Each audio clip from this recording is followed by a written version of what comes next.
All right. Uh-oh. Hello, everybody. Thank you for joining me this evening. I am Tanika, and this is Mind Your Business. And tonight, my guest is Dafina Kirk, and she is a child of the Most High God, a Bible behaving member of the body of Christ, fearfully and wonderfully made. She is on Amazon Books Next bestseller, wife, mother, and boss, entertaining and highly energetic. The illustrious Miss Dafina Kirk, author and creator of A Dream Girl Deferred, is her current brainchild, and she is here today to talk to us about it.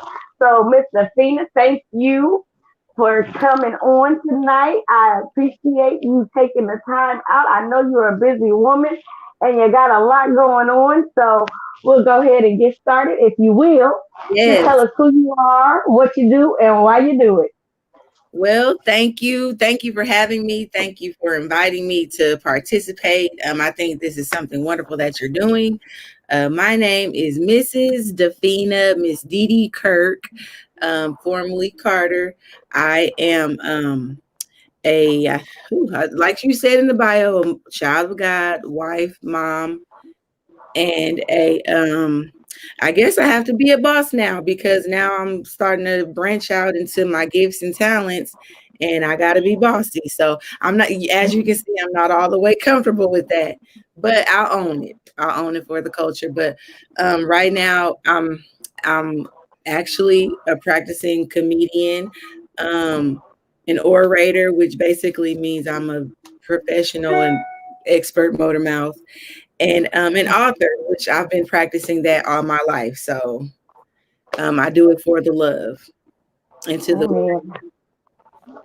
Amen. Well, you know, we go way back. We've been knowing each other for quite some time. And over the years, both of our lives have evolved. I mean, you know, we both went from being a one child parent to five children or six children. six. And Yes. that's what I'm gonna say, six children. And I mean, you know, a lot of times you look around and you see people that have kids, or they might be a two parent household or a one parent household, and the struggle is real. But you know, I hear a lot of times people complaining about this, that, or the other, but you just make it look so effortlessly. So can you just tell us a little bit about, you know, because I know what it really looks like, but can you tell us just a little bit about, because when people see you and they think that you got it together, and this is one of the things that I like to talk about.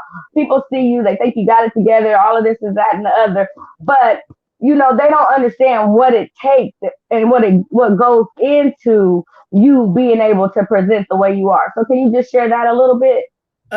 Well, I, okay, so I need to break that down into pieces. Well, my first dedication is to my family. Um, I think that gifts and talents are kind of in you when you're born, and I've always had an inclination towards, I guess, the words. I love words, and I started out. It's okay. Do what you got to do. Okay, 1 second. I'm just get this child some lotion because that's what she wants. Some lotion. Hey, and that's what it's all about. Sometimes being a parent, you gotta do what you gotta do. And this is what this show is all about. It's about real, authentic people doing the things that they want to do in life, living their dream, and still having a family, because you can do it all. And that's why the Phoenix here tonight to show us how it's done. Oh my goodness! First of all, you will not set me up like that while I sneak because this. All right. So first of all, only through the grace of God. I mean, I don't mean to keep on homing this in, but it's just been I'll do it. because we're coming into the new year, just because of the year that we're coming out of. This is already the state of mind that I've been in because of all the things that are going on. So, because of that, like I just always have to give all glory to God because that He is the source of my life. He's the way that I do it. It sounds so, I guess, mundane, and but honestly, people don't understand who God is if you don't know how He's getting you through every day. So how I am able to do the things that I do, one, I put my family first. For a long time, I I felt the weight of having 6 kids and trying to mingle that with, my conviction towards learning and towards pursuing creative endeavors. I'm like, dang, why do it always feel like I got to choose between mothering, wifing, and just being myself? And that's not fair. And I'm like, I don't think that that's how I'm supposed to live. So I started breaking that down.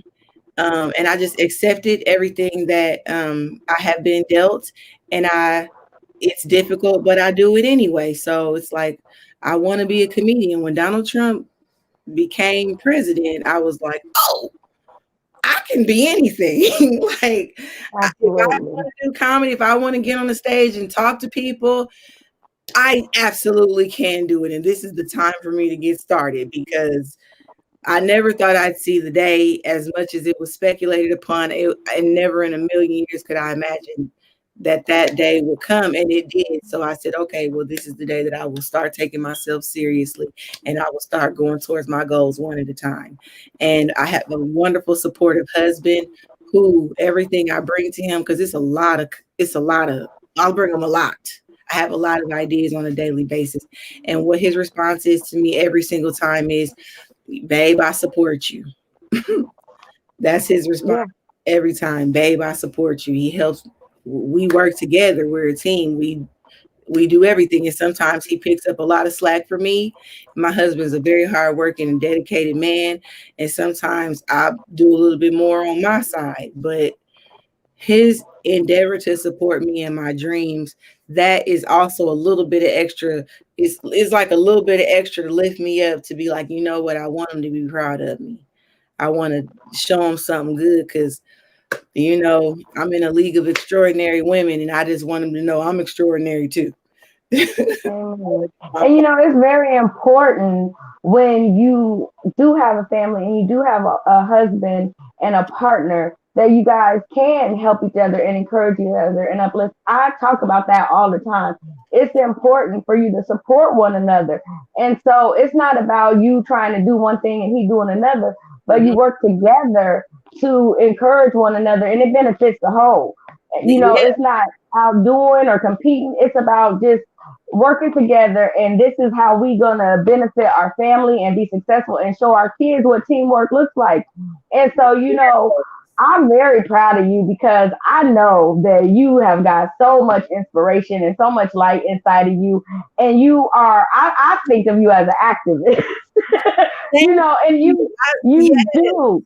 You talk about the issues, and you go live and you talk about things that are important. And I feel like that's a well-rounded person, that you are a mother, you are a wife, you are a woman that understands what community is, and you want to give back. And you said you believe gifts are born in us. I believe that too. And a Mhm. lot of times, because we're wives and we're mothers and we've got jobs and we're doing this or doing that, we put ourselves on the back burner and feel like, well, I can't do that. And we suffer, and and that's where anxiety, depression, and all of this stuff comes from, Mhm. because we lose ourselves in all these titles. And so I believe that whatever is in you, you can do it, and you're supposed to do it. And it shows your children and your family that, Mhm. hey, whatever it is, like you said, when Donald Trump became president, I think that showed the whole world, Yeah. all things are possible. And as long as you got Christ on your side, he's the one that put those desires in you anyways. And Absolutely. so it's beneficial that you do what your talents are, or you're just wasting that time. And so I'm just excited to see what you're doing and to be able to bring you on and talk about it. So when did you know that you were a comedian? Ooh, you know what? It's probably been my whole life. Um, my friends from a very young age, like, I've always felt like I wanted to tell people stories, have people be around me and listening to me, because I felt like I was, I don't know, like from a young age, like my sister, it takes my sister to tell the story. She said she was babysitting me one time. I was like maybe 4 years old ish. And she lost me. She couldn't find me. And she said she was looking everywhere in the neighborhood. And when she found me, I was in So basically, I guess the worst house in the neighborhood where the kids kind of run around. It was kind of dirty. And I was sitting there, I get on like a crate reading a book to the kids. Like, and then the princess did such and such, and all the kids was sitting around me in a semicircle. So I can't say I knew then that I wanted to be a comedian, but I did know that I wanted to be an entertainer, but I wanted to be the glamorous kind of entertainer. I wanted to be like a singer, a dancer, a actress, a showgirl, something like that with a lot of glamour to it. But through elimination and me realizing what my strengths and weaknesses were, comedy was what I ended up with because it was what I was most comfortable with and it was what I enjoyed most because I enjoy a captive audience, but I don't want to pretend to be somebody else, you know, because I don't want to be pretend to be somebody else. Does that make sense? It makes sense. Like, It makes sense. time trying to pretend to be somebody else because we trapped in society, you know. Uh, Mm-hmm. and it was my opportunity to share my knowledge. It was an opportunity to help people heal, and it was an opportunity to introduce another perspective, you know, because that's really what we're sharing right now. We're just sharing perspective, and we're seeing how our differences can help each other grow. And I wanted to do that in a major way, in a fun way. And I love to laugh. Like I laugh at the most inappropriate things. That's where I get my outlook from. Like just looking at how life is like two piece in a biscuit, you know. I'm like, Yeah. whew, you got me good. So that's where it comes You from. know, and I agree with you. It's so funny. This lady one time she told me, and I'm like, I don't think that I'm funny at all. My mama, my husband, I think they funny, and everybody, I'm goofy. I'm goofy. I'm clumsy. All of this stuff, but I always try to act like I got it together, like I can walk with one foot in front of the other. And so Yes. I was somewhere, and this lady was like, you know what? You remind me of this comedian, and I was like, I remind you of a comedian, and she was like, yeah, and I was like, oh well, who? And girl, it was hilarious because she was like Tiffany Haddish, and I was like, there is no way in the world you can compare me to this woman because I'm not funny on no level. And she said, it ain't because you're a comedian. It don't Yeah. have nothing to do with you being funny. And this is what I learned about myself that day. She said, you say the most inappropriate thing at the craziest time, and you be so serious. She said, because you say stuff, and she said, you just so real because you just say it, and it's not that you're trying to offend or hurt nobody, but Mhm. you just will say what comes out your mouth. And she said, and that's the part that reminded me of her. And I said, you know what? That's why people don't like me. Because I be Well, telling honesty. what's on my mind. And Yeah. I just be like, well, I wasn't trying to offend you. I mean, I didn't mean anything by it because one of my girls in the house, I told her one time, we was talking and she said something. I said, well, if you can't take a joke, you can't be a part of this family. You're going to have Mhm. to get it together. And Yeah. girl, she got to crying, talking about you don't want me in the family because I don't laugh. I was like, now hold on. That's not what I was saying. But everybody that doesn't know you may not get you and may not understand where you coming from, and so I totally get, your humor, and sometimes it's dark, it's a dark kind of humor, but everybody may not get that, but the ones that do get it, they appreciate that and they welcome that. And so I mean, every encounter I've ever had with you, I feel like we always have been able to get it together. Like when I was at the grocery store, I got to bring this up because Yeah. I'm at the grocery store. You saw my husband, and and you didn't see me, but from behind. Oh, And yeah. so you was like, hold on, what is going on? And so he was like, you was looking at him like, and so then you spoke to him, but it was kind of rough, like, hi. And then when I turned around, you was like, oh, okay. Because you didn't know it was Oh, me. And probably because I he didn't was have my glasses on. But it was funny because he was like, Tanika, she was just looking at me like, who you with? What are you doing? It was funny. I said, but see, I said, that's the thing. You can't go nowhere and do nothing because folks will get you. They ain't got to say that. They can just give you looks. And so then I'm standing there, and I don't know if you remember this or not because I'm just crazy. And so I was standing there like, he was like, Tanika, the side of your thing. Come here. You're hanging out. I can see And I the was like, well, no wonder that man was over there all looking at me. I'm just over here. But see, that's the thing about being comfortable and being true, because you could have just been like, I see that, and not saying that, but yeah. you brought it to my attention, and I appreciate you for that, because somebody else might have just let me go ahead hanging out looking Well, crazy. that happened to me. That actually happened to me after I had my 8 year old. So I was at Anderson University. I was breastfeeding. So, I mean, this is a woman's thing. When you breastfeed and you kind of shrink down, well, I had on like some type of halter dress or something. I was always trying to wear something where it was easy to nurse if I needed to. So I'm walking, it was a hot day, and I'm speaking to people and saying, hi, how are you? And, the last lady that passed me, she was with her child. And she kind of made this like nervous look. And I just was like, what's wrong with her? With like whatever. And I went and got in my car, and I guess I put my arm up and I looked down and my boob was out. The whole time for like maybe 15 minutes, I was just walking around exposed, and nobody said nothing. And I was hurt because I was like, the Yeah, lady I saw was a mother, and she could have just, something, your boobs out. Hey, yeah, I've told people, hey, girl, I can see your boob in the past. And she was happy. So I wish that someone would have done the same for me, but I didn't yeah, have courtesy. yeah. So I just, Well, I sure appreciate it. So, but with I want to talk more about your comedy, because that's what we got you on here.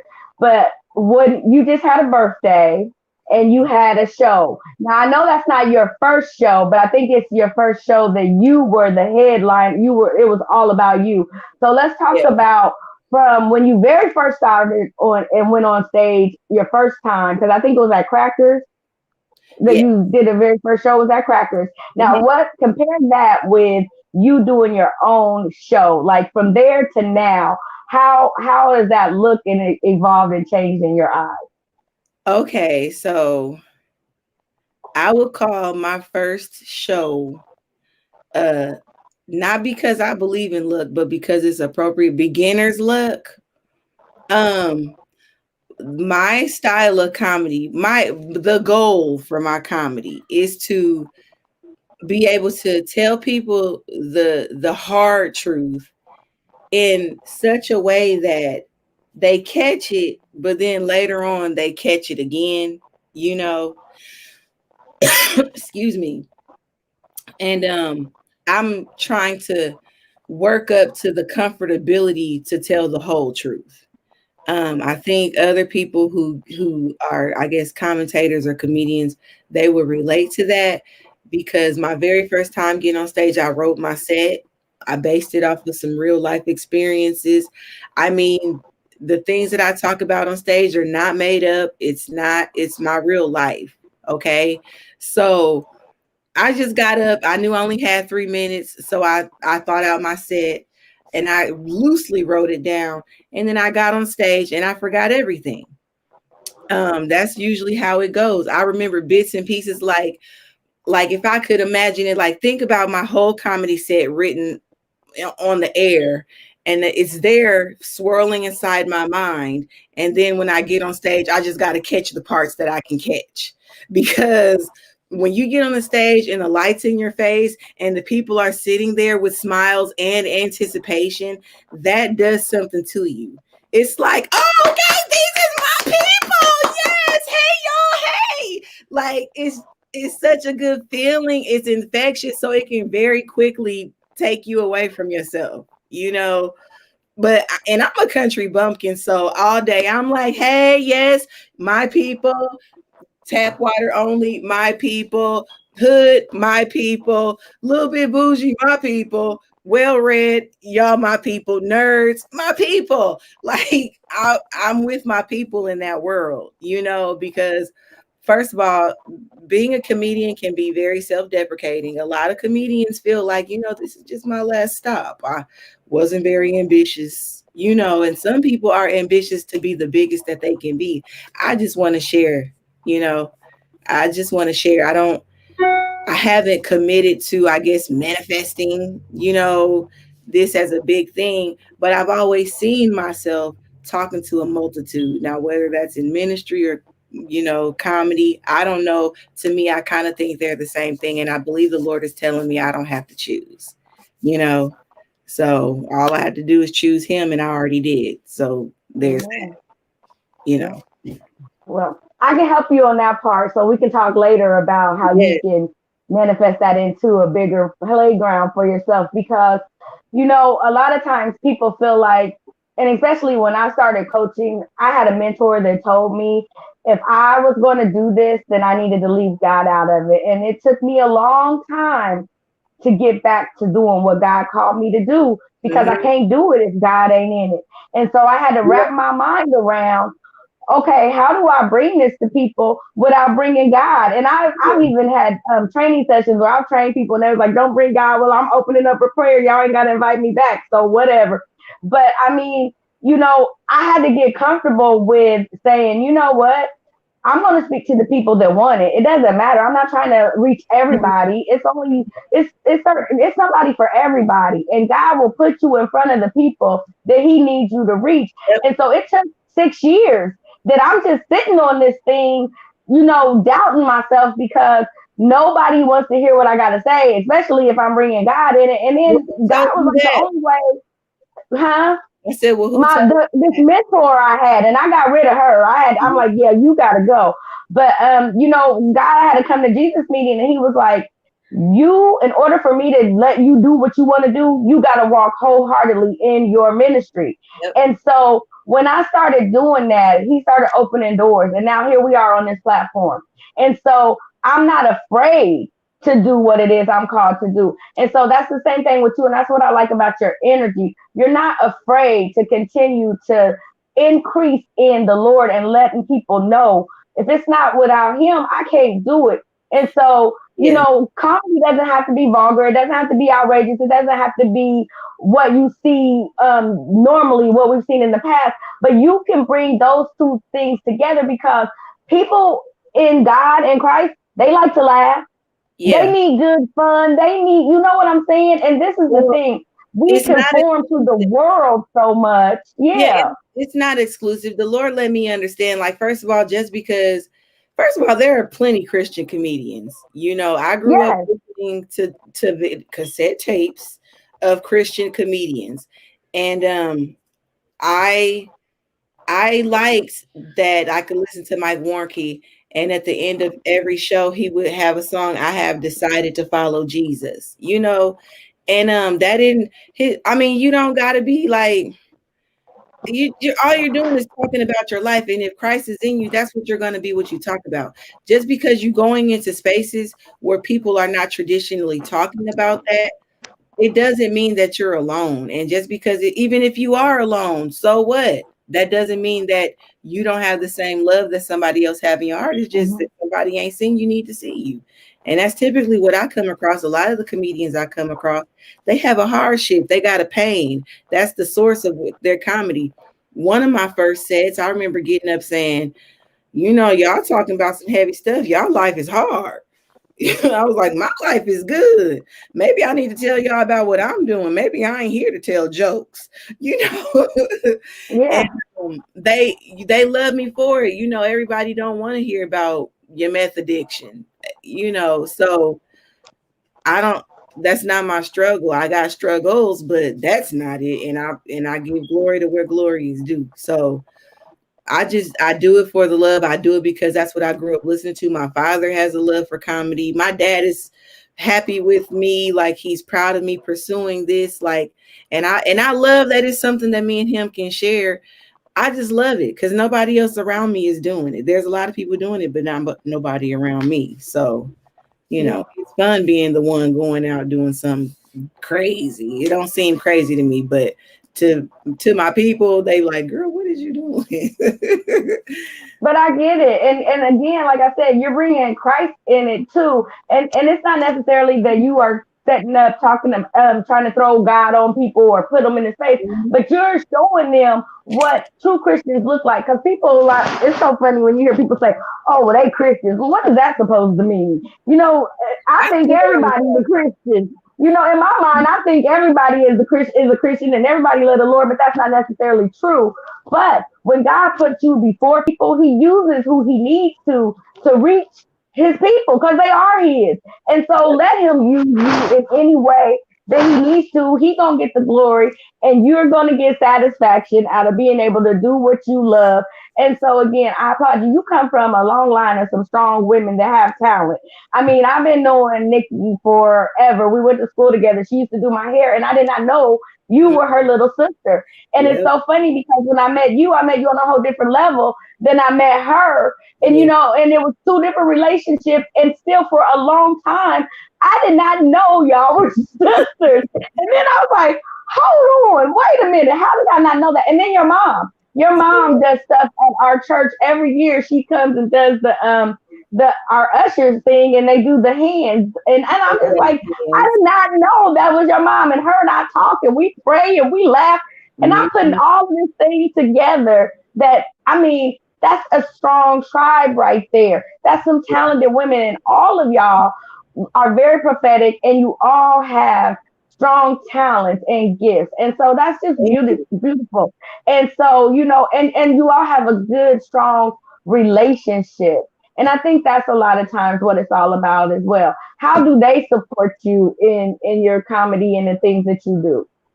Well, my whole family is not a fan, okay? But my sister supports me. My sister will she is always the constructive criticism that I crave because I don't need everybody to tell me how great I am.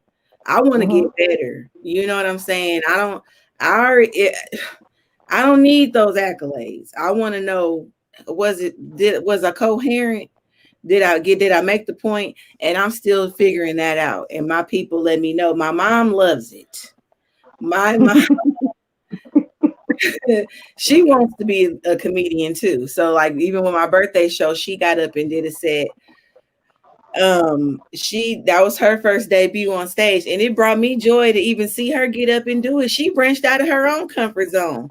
My mom does like to talk to people, but she's never done it in that capacity, so just to be a part of that made me feel happy.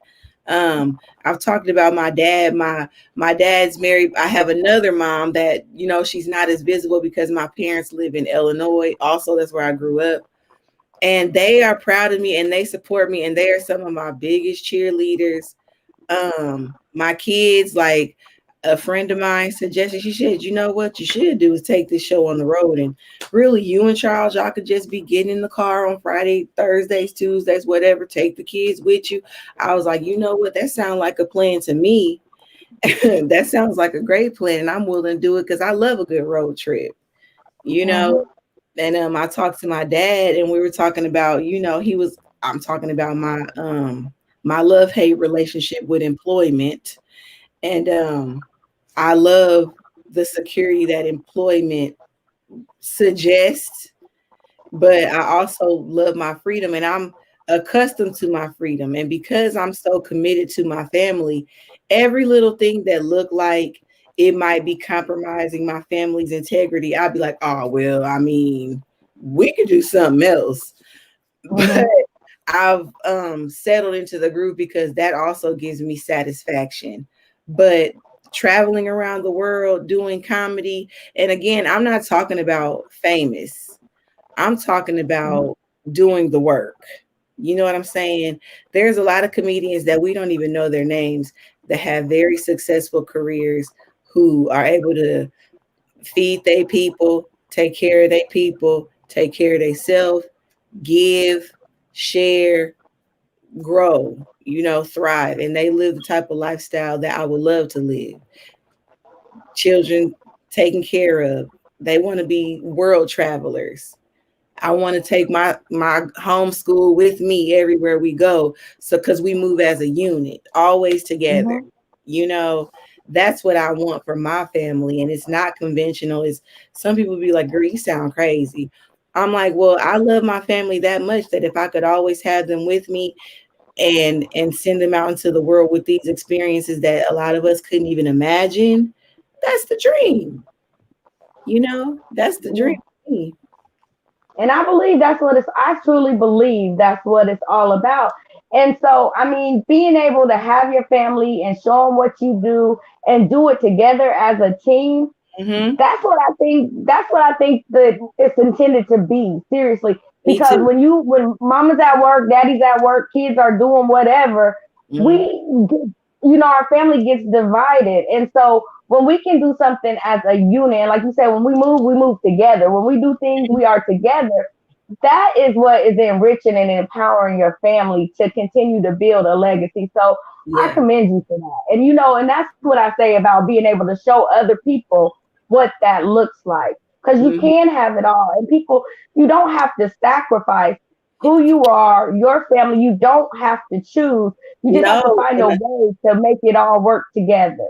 I think a lot of times that is a struggle that women deal with because I mean, I can only speak for women. My husband has shared with me like his mandate as husband, father, provider. He shared that with me and I believe God gave that to him. You know what I'm saying?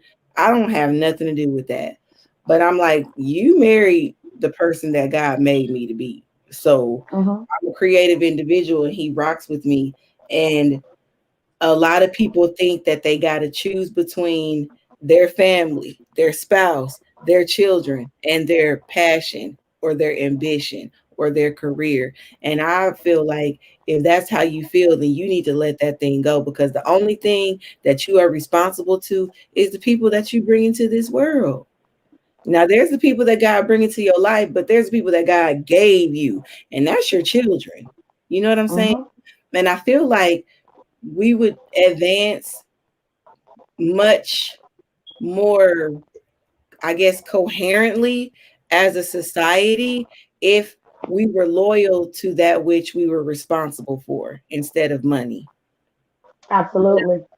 We are loyal to a dollar to maintain a facade. You know what I'm saying? What good is it to, here go the scripture, gain the whole world and lose your soul? What's a dollar? You know? So my kids, that's my heart. This comedy thing, it's it's a fruit of who I am as a person. It's just one component. Um, but it's a gift and I share it freely because Mm-hmm. it gives me something to share it.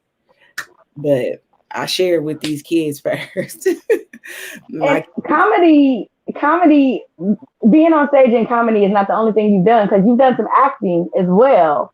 yes, Yeah, actually. so let's talk about that. Let's talk about your acting career. So, well, I went to performing arts school. I went to Roosevelt Magnet School in Peoria, Illinois. Listen to me talking about my life. Look And at you. it's a school for performing arts. And I learned a lot at that school. And I don't even know, again, God ordaining the steps of my life because that school nurtured me. I went to a lot of schools. But that school nurtured my being, and I went through a lot of adversity, like I was bullied. I mean, who wasn't bullied? But I was bullied. But I had a core group of friends who kind of we orbited around each other and we all encouraged each other. Black girls that looked like each other, that was pushing each other to be better, pushing each other to be excellent. We held each other accountable. These were skills that I was learning from a young age that a lot of my peers to this day don't live by. So I have to commend the six friends, seven of us, the six friends that I grew up with who said, Dafina, you gonna be at the honor roll breakfast because I don't want to be the only one at the honor roll breakfast. And you smart enough, so you need to be on the honor roll. And I was like, well, I guess I better get on the honor roll. And I was on the honor roll because I wanted to be with my friends. And friends are important. And people discount a lot of times the importance of a support system, the importance of having people who are achieving things, the people who are overcoming things. These are the people you want to surround yourself with. A lot of people try to gravitate to, I guess, the millionaires or the stars, not realizing, some people are overnight success. Some people, money comes to them. It's a gift. It's not something that they work towards. But people who teach you the work ethic, people who show you who you are, those are people that you need in your life, because they will push you to the higher heights, and they will demand you be the person that God called you to be, because they'll pull that out of you. It'll Mm-hmm. you won't be able to stifle it or press it down. And that was my beginnings, humble beginnings. I went to high school, and I started thinking along the lines of, I want to be an actress, but I suppressed it, thinking, oh, it's not practical. It's not a practical idea. I'm not pretty enough to be an actress. Not realizing they look like me and you. The makeup is movie magic. It's magic. I'm like, oh, you look like my sister, you know. So I started to kind of tear away the layers and divorce myself from the lies of aesthetics, and accepting myself for who I am, accepting my beauty, having a conversation with the Lord, and also myself, say, okay, so you don't like how you look, what, tell me what you would have did better. And that's awfully arrogant of me to tell my creator, Hmm. oh, I would have liked some longer legs, Lord. It's like, yeah, and then you Absolutely. for your husband. So now what? You know. So accepting myself for who I was, starting to look at my gifts and heed the call of action on my life. Because when you given a lot of gifts, there's a demand on your life, you know, and life gonna get it from you one way or another. So it's best to just choose God's way. Yeah. Okay. It's, And it's so funny because again, because we go back so far, but I always felt like you just always had a high self-esteem, and that you really just believed in yourself, and whatever you wanted to do, you would do it, and it was outspoken. And see, a lot of times people don't understand that our true self does show up, but that doesn't mean we own our true self. And sometimes, like you said, you got to divorce yourself from these doubts and these thoughts. You are a beautiful woman. And thank so you. forever, any time to think that, well, I don't look like them. Well, good, you don't look like them, because it's already them, right? Well, We don't need another them. We need a you. it took me, so that's how I ended up trying out for Dream Girls. Like, so here There we we are, go. Dream Girl Deferred. The Dream Girl production came to Muncie, and I had been cutting up in the beauty shop for some years. People don't know this about me. I'm a licensed cosmetologist. I've grown up in the beauty shop. First of all, I've been around so many different types of women, and I've taken little bits and pieces of the ones that I admire the most. Just a minute. And see, that's another thing about being able to run your own business and do your own thing and live the life that God created you to live, because you don't, if you were at a 9 to 5 or somewhere clocking in and your kids need you, you can't just say, hold on a minute and let me go take care of this. You might get a phone call and then you might be like, okay, well, when I get home, we'll handle it. But when you can be involved in your family and you can be surrounded with your children and be there on your time, that makes all the difference in the world. And it's important. It is very important because we forget what is what our priorities are. And like Dafina said, if we are so busy chasing a dollar, we are losing focus of the real things that we are put here to be responsible for. And so if it means that, hold on a minute, let me go take care of this, that is what needs to happen. And it's okay, because if you work for someone, or if you got to clock in and you are someone else's time, you have to do what they say. You are under their command. And we got to start breaking free from that. We got to start breaking free from being led by anyone other than God.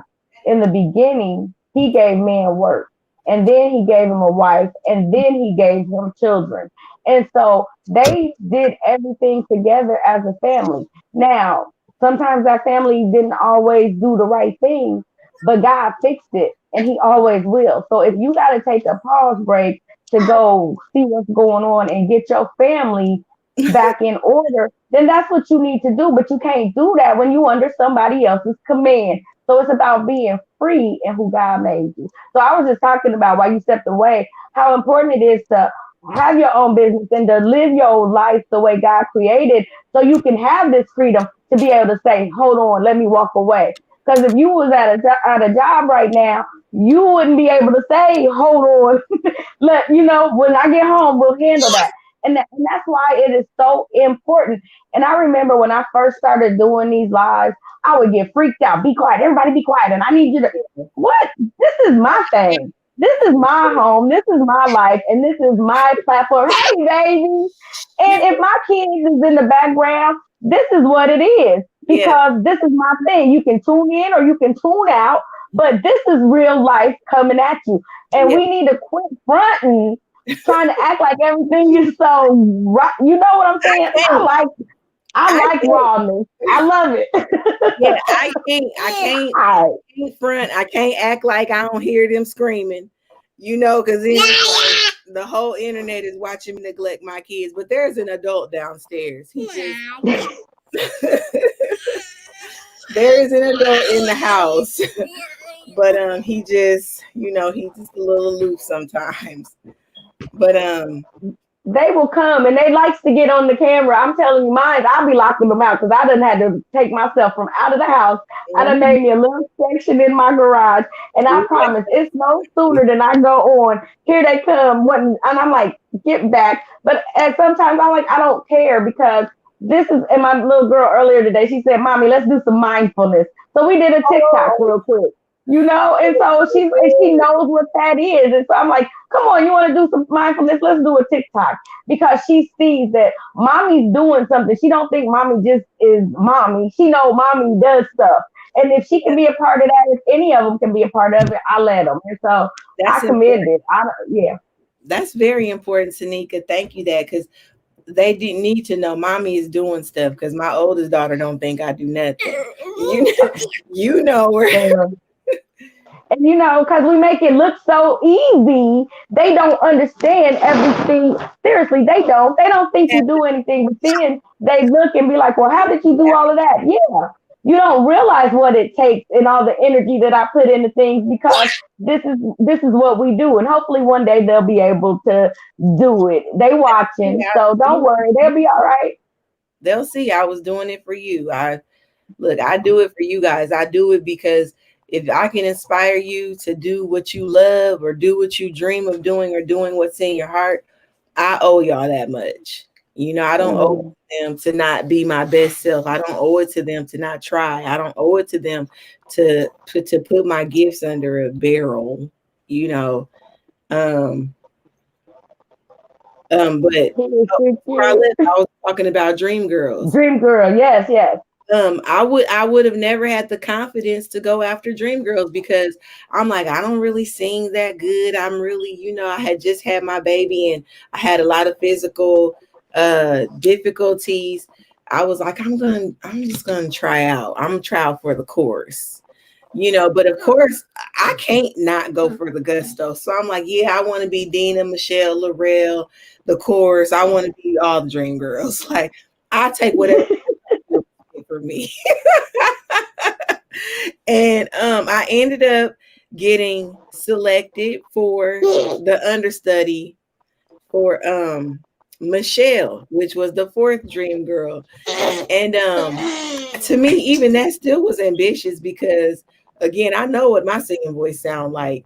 And I was very, very confused when I got up for my audition and I got to belting, I'm looking for something, baby. Like I was giving my Broadway best. And the director burst into laughter. And I was like, what is he laughing at? Like I was like, this is the goods. I was confused. He was tickled.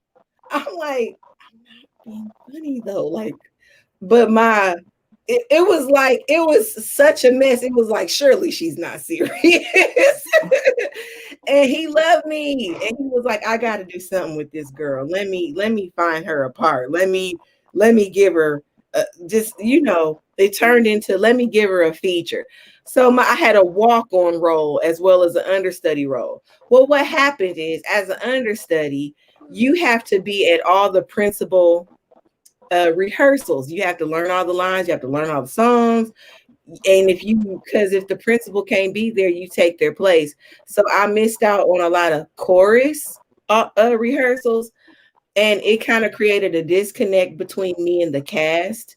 And I felt like the odd duck. And I have no problem voicing my insecurities. I have no problem voicing when I feel like injustices are done against me. And that's what happened. So it was a little stupid, like, issue with a chair. And I was ready to fight the whole female ensemble. And I had to go back and apologize to everybody because it was like opening night or the second night. And I'm not even the star. I'm not, my name ain't on no credits. I ain't putting no money in on this. I'm a volunteer in the chorus. And don't nobody sit in my chair when I get ready to come out and go on stage. Unprofessional, fired, get out. Like, girl, and then the director, him, and I'm so embarrassed to this day. Like, because the director himself he put his physical body between me and the rest of the women, because I said out of my mouth, I told one of the women, and what you laughing at? Because I will get you. I acted up. I'm not saying no names, but the people that were they know I cut up. Like, I cut up. So it was like, this is not the field for you, boo, because you asked the fool. You know. So I was like, oh, okay. So a one woman show is better fit for me. Because there you go. I didn't act the whole fool over this course assignment. I ain't even have a song. So at least you know how to own your nonsense. See, that's the thing. You know, and that's a good thing. You can laugh about it now, but you can look back and say, okay, I had to apologize, and I know, well, maybe that ain't for me. I don't work well with others. I need to do my own thing. So let's talk about doing your own thing, and that's okay. Yeah, and it was good because some people can get along no matter what environment you put them in. And some people are going to rub against the grain no matter what environment you put them in. But all them people have a place. All those people have a place, And I'm a grain rubber. I accept it.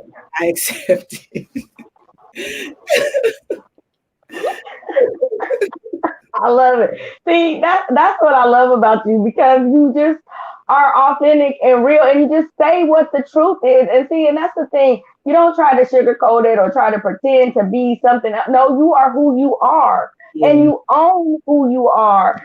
And we need to be more authentic. Every day I work to be better. I don't live in it. I don't revel in it. Right. It's not my goal. These are my shortcomings, and that's also a part of the reason why I do comedy, because it's a captive audience, and I could just tell about a Black experience in America. It's just one experience, but it makes a difference by how people see us, by how people relate to us. I'm like, somebody got to tell our stories, because the people that's been telling our stories been lying on us. So somebody got to tell the truth. And I'm just going to tell the truth. That's all I know how to do. But see, nobody has a right to tell you about yourself when you know yourself.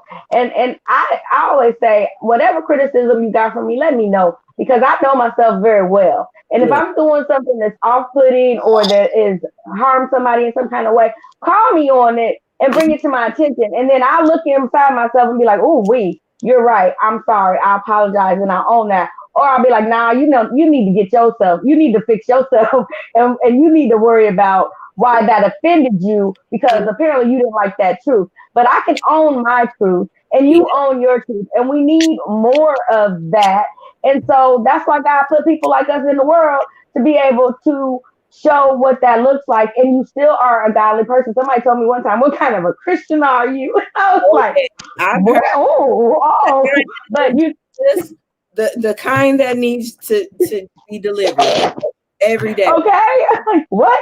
I ain't perfect, and I might say anything, but I do know I love the Lord and I get convicted daily. But at the same time, I mean well, and I'm here to do good. But Yeah, there's people that's not here to do good, that act like they here to do good and are running around here pretending that they are helping and they're not. And yeah, so we need more influencers that are about the right thing and about being real and not trying to be righteous, because we know who the righteous one is, and as long as he's within us, that's gonna shine through. And so now that you've got a Dream Girl Deferred, is this a act? Is it a book? Is it a what is it? Tell the world what you have in a Dream Girl Deferred. What are you offering? well, right now it's a one woman comedy show. Right now, it's a testimony, it's a book, it's a anthem, because it's like, I mean, and you know that comes from the Langston Hughes poem, "A Dream Deferred." That's where that came from. And I mean, I love that you called me an activist, because my birthday is November 22nd. That's the day that John F. Kennedy was shot. And I feel like that means something. I'm like, I was born on a noted day in history.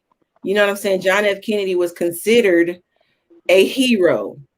You know, that's the way people remember him in their mind. And I was born on the day a hero was lost. You know, not the same year, but the anniversary. So it's like, to me, that just meant that I had a requirement on my life to stand up for Black people, stand up for Black people's rights, help advance and raise the consciousness of our community, because a lot of times our communities were disenfranchised. I had to learn that word way too young, and it's not fair. Why am I? Why? Who said I'm disenfranchised? Because I've always been taught that I'm fearfully and wonderfully made, and I know who Yes. made us. So who says I'm disenfranchised? Then why I gotta own that? And why do any of my people gotta own that? Because from where I'm standing, they are phenomenal people, legendary people, supernatural, capable people. You know, that's the Black people I know, and I'm here to tell that story, because that's what people need to know about us. Like, oh, there's a reason to be afraid, but you don't need to be afraid, you know? Hmm. Yes. So true. So how, if anybody wants to see your shows or get your book, how do they get in contact with you? Okay, well, for now, because so since the induction of a Clubhouse, so now that I've learned that I have to take my brand seriously, and I need to make sure that I'm being purposeful in my marketing. Um, I currently, you can find me on Instagram. My Instagram name is Dafina Type, DAFINATYPE, Dafina Type. And on Facebook, it's Dafina Kirk. I do have Twitter. It's Lay underscore D Carter, CARTER. I do not have a website, but I do have a blog, but I'm revamping it. It's in progress. It's the new year. And again, this is all thanks to Clubhouse telling me how I need to take what I have and use it in a valuable and meaningful way. So I'm putting more respect on my name. Basically, just put a little bit more respect on my name. Put some respect on your name. Yes. Yes, and that's important. And also, I can help you with branding if you need any help with that and getting your website together, getting your blog revamped. Those are some things that I do. And so, my thing is this: if you've got a talent or a resource and you know somebody that can use it, offer them that help. That's what I put this platform here for, so that we can connect and so that we can share resources and so that we can network with one another that have things to offer instead of people trying to make you wait or jump through hoops to try to get something. to And sell. so it's not about that. Yeah, like, and that's another thing. Like, I'm still learning, so I'm new to this, Tanika, and we've talked about this, and I am interested in taking the next steps because, at the very least, to put out my written works, I've found a resource, 8 weeks to Amazon's best selling list, and I've got all the things. So I'm taking the steps. I'm learning about AFB, or wait a minute, Amazon fulfill AF, I think P, ebooks. I'm learning all the things because the Lord let me understand. People are talking about 7 streams of income. Well, it was 12 tribes that fed the kingdom once every month. So that's 12 streams of income. So There you you go. 7, but I just want what God has for me. That's, like I said, that's what I default to. That's where I live in my life. That's the truth about who I am and everything that I'll ever be. So if I didn't All make it clear, I think it's clear now. You know. right. Amen. So before we wrap this up, I want you to tell me two different things. First of all, your younger self, if you could go back now, knowing what you know now, what would you have told your younger self then to get you to where you are now? Um, it's okay to be unpractical. Trust in the provision that God has made for you. What you have is more than enough. Take yourself seriously and don't let go of your dreams.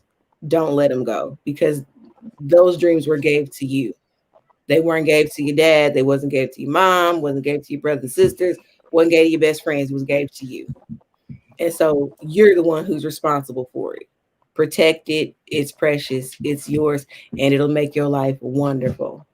And I'm thankful that I woke up to that because I actually have those dialogues with myself. I'll wherever I'm at in my life, if I feel like I'm going through a hard time, I like project myself into the future and say, if I was 10 years older, what would I look back and say to myself right now? That's always been a practice of mine. I did that from like 18 on up. I haven't done it in a while, but that lets me know I'm taking the steps and I'm doing the work because I'm doing exactly what I would tell myself to do. If my future self could tell me to do something now, it would say faster, more, get up earlier, talk less. So do more, commit, get it done. All right. Okay. Now, before we end this, there's young women out there, there's older women out there, middle aged women out there, grandmothers out there that are sitting back thinking that, man, I had a dream, or I have a dream, or I wish I would have, could have, should have. What words of advice or wisdom do you have to offer to those ladies? As long as you live and you got a dream, there's a difference between there's dreams and then there's visions. Um, when you start to put your dream into action, if you so but how does this saying go? So let me try to break this concept down. The dreams are the things that you can accomplish in your lifetime.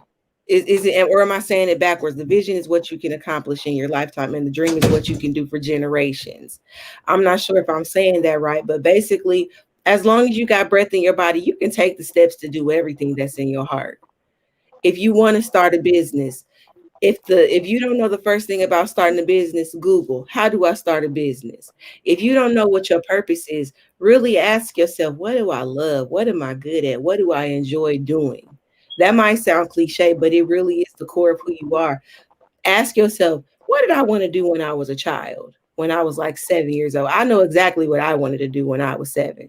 And it took me to 34 to start doing it. Like I started taking my fashion seriously. It's like I love fashion. I love decor. Like I'm a budding decor extraordinaire. You know, like comedy is this, like I said, it's just one fruit. Like I'm studying real estate right now. Go for all the things. You don't have to limit yourself. Just because something is hard, that doesn't equal impossible. And hard isn't bad. We shy away from effort. Why? Everything don't got to be easy because effort is really what makes us better. So stop telling yourself you can't, especially in this season. We don't know how much longer we got left here. So you better go for it. Go for all the things. Absolutely. Well, I'm going to continue to follow you. And everybody that joined us in tonight, if you were able to catch this live, support Dafina. Support her. And this is her ministry and what she's doing because I can tell you, whatever she is throwing into this, she's going to give back. And I love to say this, don't get on the bandwagon because wagons are dragging. So you better follow this train where it's going because it's about to leave the station. And so I am a fan, and I'm going to continue to applaud you, encourage you, uproot you, and uplift you, and be there whenever you need me. And I know the same works both Thank ways you. because Yes. and so, we've got to continue to empower and support one another. So please, everybody, if you know of an opportunity where you can go and see her show when she has one, or you can support her, or if you can just see her and say, hey, continue to do what you're doing. Thank you for doing what you're doing. Sometimes just a nice gesture is all somebody needs to know to keep on going. And then you never know in return what they might be able to give you back. If you are out there with a dream or a plan, no, it's a purpose for your life. Go Yeah. ahead, follow through with it.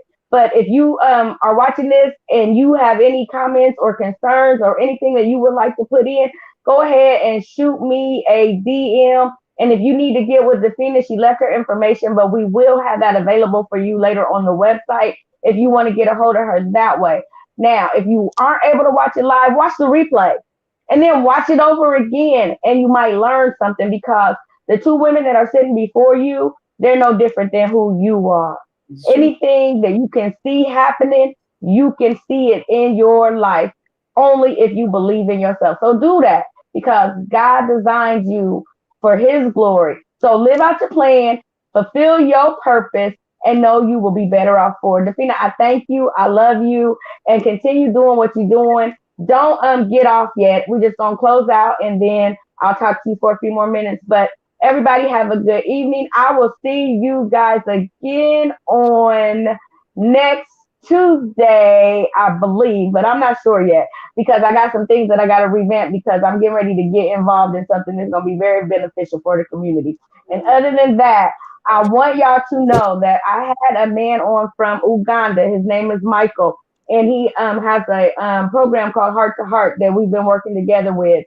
And I'm telling you, they are doing some really amazing things to support the women over there. And so I want to talk to you a little bit later on about visiting the website and supporting these women and maybe even sponsoring what is going on so that we can help get these women sustained so that they can be able to build a legacy and help empower the children over there. So I'll get back with you some more on that. And I'll do some mindful moments. But later on tonight at 10 o'clock, me and my husband will be on talking about the Jezebel spirit. So Ooh, join us back here tonight at 10 p.m. because we're going to be talking about these spirits, how to address them, how to identify them, and how to get rid of them when you let them in. Because the only way to get in is if you let them in. And so we're going to talk to you tonight about that. And other than that, be blessed and remember, you were created with a purpose. Thank you for watching.